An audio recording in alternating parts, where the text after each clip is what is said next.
next target would be an athlete, but I never imagined Aiden would be murdered. We just had the security on his home increased, after all. He didn't want to do it, but I convinced him. Yes, the more famous you are, the more danger you're exposed to. Yes. On the day it happened, I was going to go over some arrangements with him. I called him about an hour before.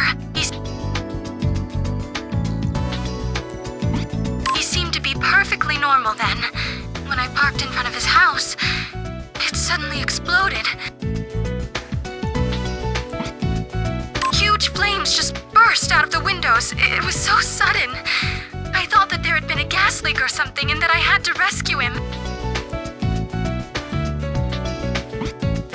I managed to force the door open and I saw him on the floor. I frantically pulled him out by his legs.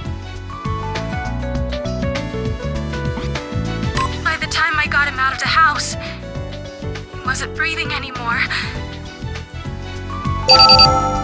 Dr. Kimishima, did you review the testimony recording? Oh, by the way, about the manager. There's almost no chance that she's the culprit. How do you figure that? We've done a complete background check on her, and her home has been searched thoroughly. Based on that, I'd say that we can trust her testimony. Is that so? So, is the bomber a magician then? Huh? According to the manager's testimony, the victim's security was perfect. How did this so-called revolutionary plant the bomb in his house, arm it, and time the explosion perfectly to kill the victim? Good question. The only thing we can say about this bomber is that the victims were killed by bombs. Let's continue investigating then. It's my job to solve cases like this.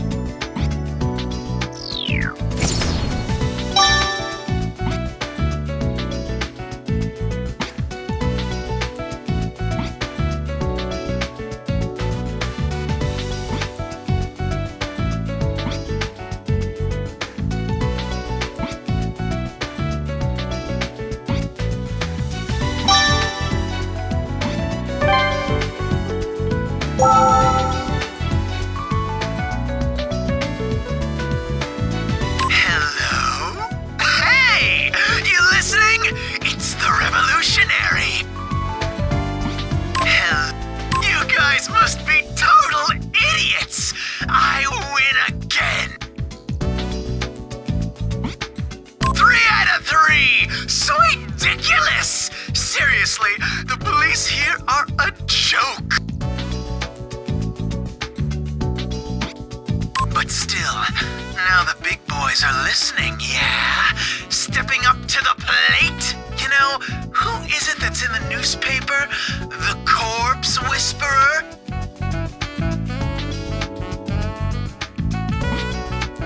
Yeah, that is one smoking hot tomato. She's definitely my type.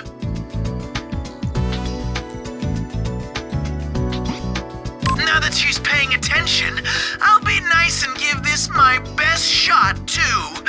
Ready? Okay. It'll be a white guy. That's my only hint. You'd better try your best. She's supposed to be a real firecracker, right? I'm looking forward to this.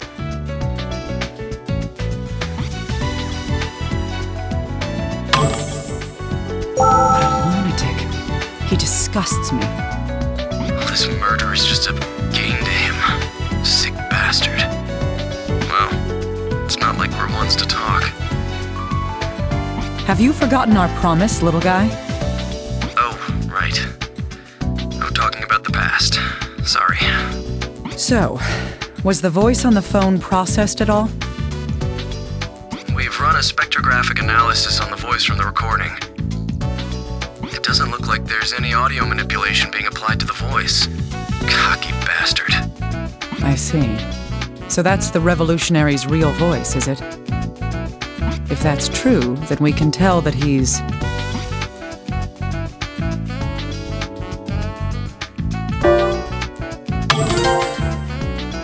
That was a young man's voice.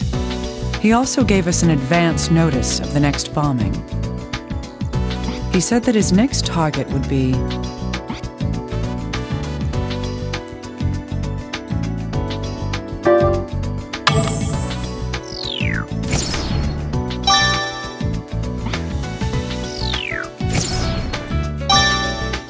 That's right, a Caucasian male. That's a little vague. No kidding. We're doing what we can to narrow down possible targets. Huh, good. We don't want any more deaths from this maniac's hands.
This wound is likely from the impact of the explosion.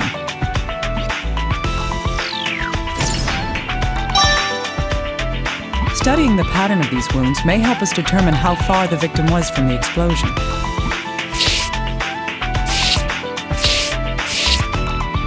This piece of metal is lodged in the corpse's body. This is probably because...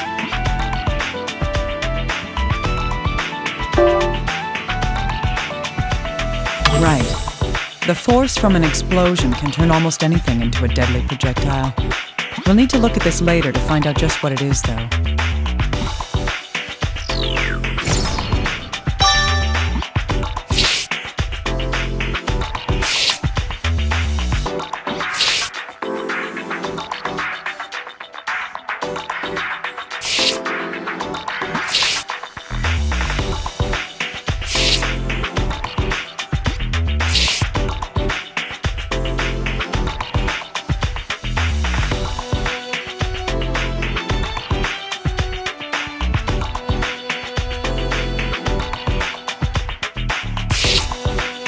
The epidermis on the hand has thickened stratum corneum.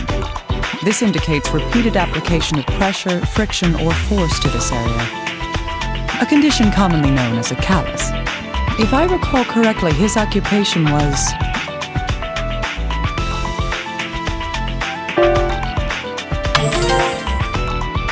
Ah yes, he was a tennis player. This means that his dominant hand was...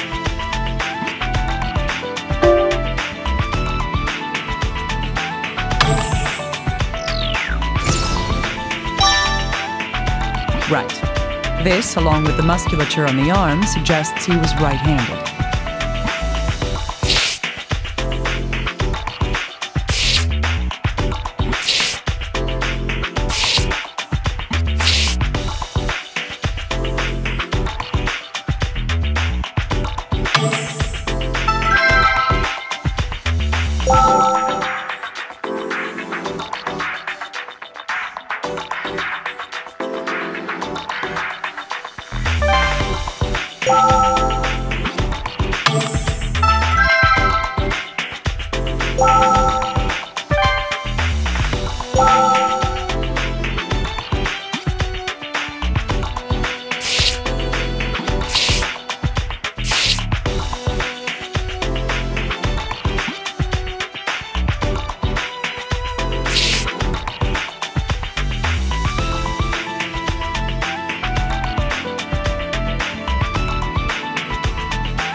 What is this? There's some kind of substance on his finger.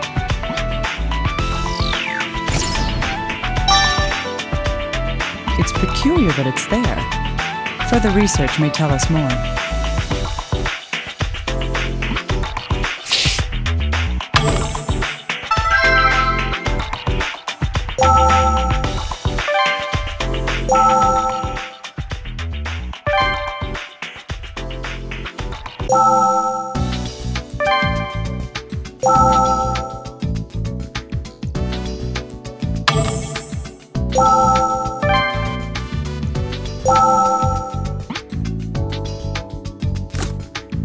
Hey, little guy, I need something looked at. Okay. This? It's a piece of steel pipe. You could find this anywhere. What do you need me to check? It was lodged in Aiden's corpse, probably propelled by the blast. I see. I'll perform a chromatographic scan on it then. Please do. This... Have you found anything out? There's black powder on it. It was probably used as the propellant in the explosion. I see. If that's the case, then that piece of metal is...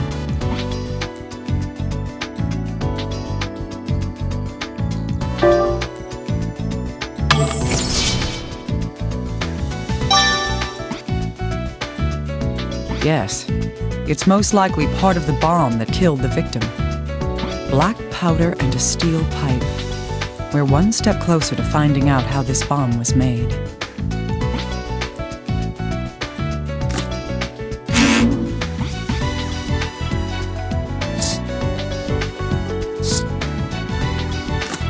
What's this substance, little guy? Give me a moment. I'd assume it's something that was carbonized by the blast. Huh. No, wait. What's the matter?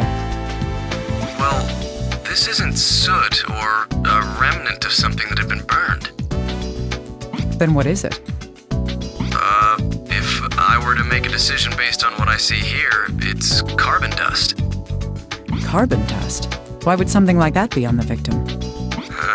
I thought you'd ask that, but, well, I don't have a clue. Tell me why they hired you again? Hey, people don't just run into carbon dust in their daily lives. Using it as a component in a bomb is unusual too. Honestly, I just don't know.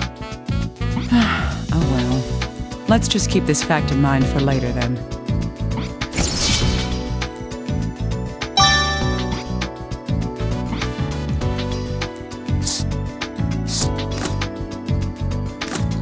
Can I bother you, little guy? I want to know more about these wounds. Sure. The wounds spread in a radial pattern. Looking at the angles, it seems that they're centered on the abdomen. In an explosion, the shockwave travels in a sphere from the point of origin. Of course, parts of the bomb and the surrounding materials are caught up in the shockwave. The wounds on the body indicate this radial pattern. If the bomb did in fact cause these wounds, the bomb must have been...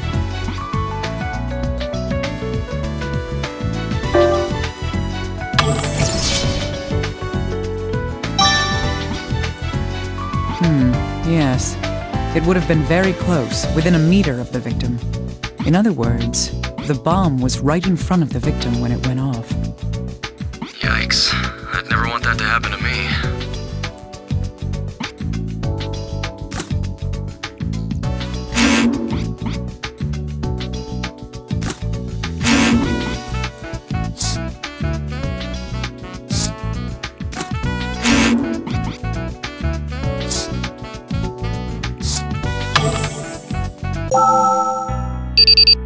Dr. Kimishima, another corpse has arrived.